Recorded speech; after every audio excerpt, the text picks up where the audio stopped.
Hola, ¿qué tal, querida comunidad de Plática Paranormal? Sean todos bienvenidos y bienvenidas a escuchar una nueva historia.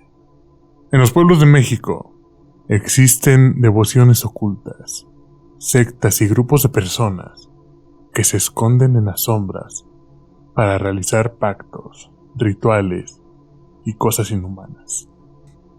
Y hoy conoceremos el testimonio del tío de Matías, un hombre que se acercó a estas procesiones secretas y que vivió algo que lo marcaría para siempre. Matías creció en un pequeño pueblo, un pequeño poblado en el estado de Chiapas, un lugar donde él nos dice que la fe lo era todo. En las casas, por lo general, la gente colgaba sus imágenes con el santo de su devoción. Además les ponían sus altares, veladoras, sus escapularios, y casi en cada esquina del pueblo había una cruz blanca clavada en la tierra para proteger el camino. Sin embargo, también era un sitio donde la superstición y las historias de brujería caminaban de la mano junto con las oraciones. Matías tenía apenas 23 años cuando escuchó hablar por primera vez de la gente que seguía a este Cristo negro. Este no era un Cristo que se veneraba en la iglesia. De hecho, se decía que se trataba de una imagen que no estaba en ningún altar público, o que era venerada por creyentes católicos, nada de eso. Esta imagen estaba exhibida en ese entonces en una bodega vieja, la cual estaba oculta detrás del cementerio del pueblo vecino donde vivía Matías. Los que hablaban de esta figura, de este Cristo negro, decía que lo hacían con la voz baja, lo hacían con miedo, como si el simple hecho de nombrarlo fuera suficiente para traer cualquier tipo de desgracia. Fue su tío Aurelio quien le contó esta historia, quien le contó esta vivencia de lo que le pasó. Y cuando se lo contó, lo hizo con seriedad. Una seriedad que dice Matías que él jamás le había conocido a su tío, porque él había sido parte de las procesiones nocturnas que se organizaban en secreto cuando su tío estaba en busca de la respuesta para la enfermedad la cual tenía su hijo mayor, quien estaba muy, muy grave. En la desesperación, él fue y buscó a estas personas. Según lo que le confesó, le habían dicho que en esas reuniones se podían pedir milagros. Se podía pedir lo que tú quisieras: riqueza, poder, dinero, salud, siempre y cuando estuvieras dispuesto a dar algo a cambio. Ya saben que esas cosas no son gratis. Cuando le dijeron esto, la verdad, el tío de Matías estaba muy, muy interesado, porque les digo, estaba buscando la cura a la enfermedad de su hijo. Así que le explicaron que estas reuniones se hacían los días viernes. Él se puso en contacto con ellos, organizaron bien la ida a una de estas reuniones y llegó el día. La primera vez que lo llevaron, él le contó que lo hicieron caminar descalzo por todo el camino. Estaba descalzo entre los matorrales, entre espinas, entre hierbas secas. Era como la iniciación, digámoslo así. Este camino estaba a oscuras, era totalmente de noche, camino solitario. Y la única luz que tenía, la única luz que lo guiaba, era solamente una vela de estas que vienen en vasito, que vienen en frasco, la cual fue la única ayuda que tuvo para llegar a ese lugar. Al llegar a la bodega, al llegar a esta bodega, lo que vio fue que las paredes estaban cubiertas, estaban llenas de hollín. Además notó que el aire estaba denso y tenía un olor muy particular, como a incienso, pero el cual estaba mezclado con algo más fuerte. Era como, él nos dice, como si fuera sangre seca o carne podrida, carne en descomposición. Olía muy, muy extraño y muy fuerte. Además, al llegar pudo presenciar que en el centro de este lugar, en el centro de esta bodega, estaba esta figura. Era un Cristo de aproximadamente 1 metro de alto, un Cristo de madera, el cual estaba pintado completamente de negro, con los ojos, los cuales eran bastante grandes. Él dice que eran unos ojos muy muy grandes, que estaban pintados de color rojo. Estos ojos parecía que brillaban con luz propia, iluminados solamente por las velas del alrededor. Era una imagen impactante, una imagen que al verla te ponía la piel de gallina, sí te daba algo de miedo, por lo menos eso es lo que cuenta el tío de Matías. Lo que le perturbó más, según lo que le contó su tío, fue la forma en cómo la gente miraba a esta figura. En ese lugar no había devoción como en misa, no había gente rezando, no había gente hincada orando.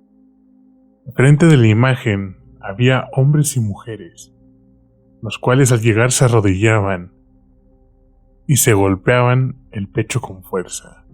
Algunos incluso dice que llegaban a cortar sus palmas de las manos para poder dejar un poco de sangre, la cual caía entre los pies de esta figura.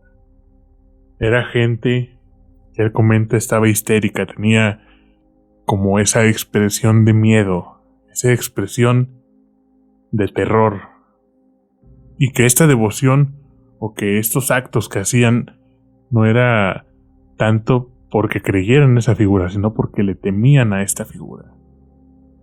En fin, pues llegó el turno de que el líder hablara, el líder del grupo, un hombre encapuchado con una túnica totalmente oscura.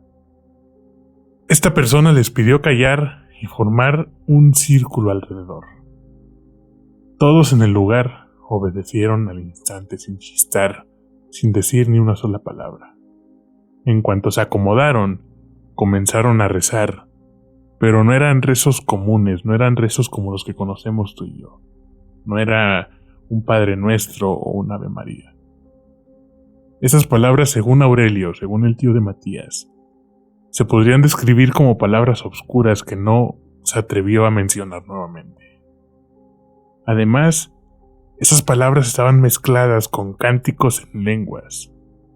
Y mientras tanto, se podía escuchar un tambor que sonaba constantemente, un tambor grave, un tambor que parecía retumbar hasta los mismos huesos. Esa noche en esa reunión, Aurelio pidió por la salud de su hijo. Pidió básicamente que lo ayudara, que lo curara. Y el líder le dijo que este Cristo, que esta imagen había escuchado todo lo que él había pedido, pero que si lo curaba o lo llegaba a curar, esto iba a tener un precio. Y le advirtió que debía llevar una ofrenda en la siguiente reunión.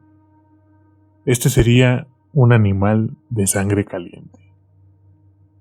Y el líder también le mencionó que mientras más grande fuera el sacrificio, más grande sería la bendición.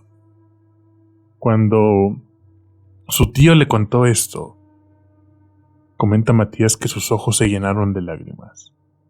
Porque sí, su hijo repentinamente y milagrosamente mejoró después de esa primera misa negra. Y como parte del pago, obviamente se llevó a cabo el sacrificio del animal que ofrendó. Pero lo que vino después fue peor, porque en las siguientes noches el tío de Matías, Aurelio, comenta que tuvo que sacrificar gallinas y después no se conformaron solo con animales como gallinas. Le pidieron gatos, le pidieron perros, le pidieron ovejas, hasta que un día le pidieron algo inimaginable. Le pidieron la vida de un un pequeño, y si no estaba bautizado, esto sería mucho mejor. Una vida humana. Cuando pasó esto, obviamente Aurelio intentó alejarse de todas formas y maneras de este grupo. Dejó de asistir a las reuniones y no quería saber nada de lo que ya pasaba por ahí. Pero estos encapuchados, esta gente, consiguieron sus datos personales y lo fueron a buscar más de una vez. Le dijeron que ya no podía irse. Básicamente que su vida ya no le pertenecía a él, ahora le pertenecía a esa figura. Y le recordaron que había recibido un milagro y que todo lo concedido por ese Cristo, por el Cristo negro, tenía que ser pagado. Su tío no les hizo caso y pensó que el acoso sería pues una cosa momentánea que cesaría tarde o temprano. Pero esa misma semana, su hijo volvió a enfermar, y esta vez enfermó más grave que antes. Desesperado, Aurelio fue a la iglesia del pueblo y le confesó al padre todo lo que había hecho. Este sacerdote, al escuchar todo lo que Aurelio le dice, no quiso mencionar palabra alguna. Lo único que hizo fue que le dio un pequeño frasco de agua bendita y lo mandó a bendecir toda su casa mientras rezaba algunas oraciones, como la Magnífica. Y esa noche, al llegar a su casa, comenzó a bendecir como se lo había indicado el padre.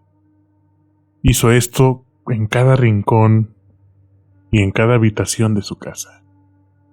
Pero cuando estaba rezando, cuando estaba haciendo esta limpia con agua bendita, se empezaron a escuchar golpes en el techo.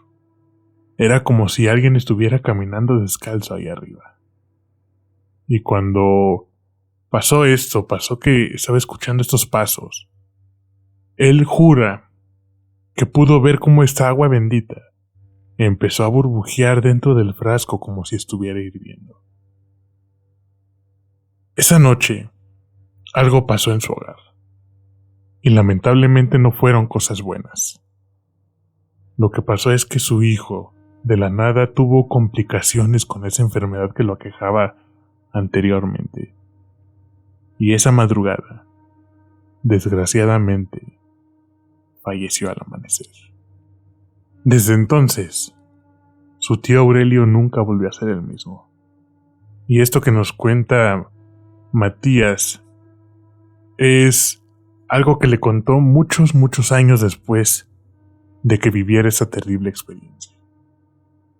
Decía que todavía en sueños podía ver los ojos rojos de esta silueta, de esta figura, mirándolo desde la oscuridad, y que a veces se despertaba con el sonido del tambor, el cual sentía cómo le retumbaba en el pecho.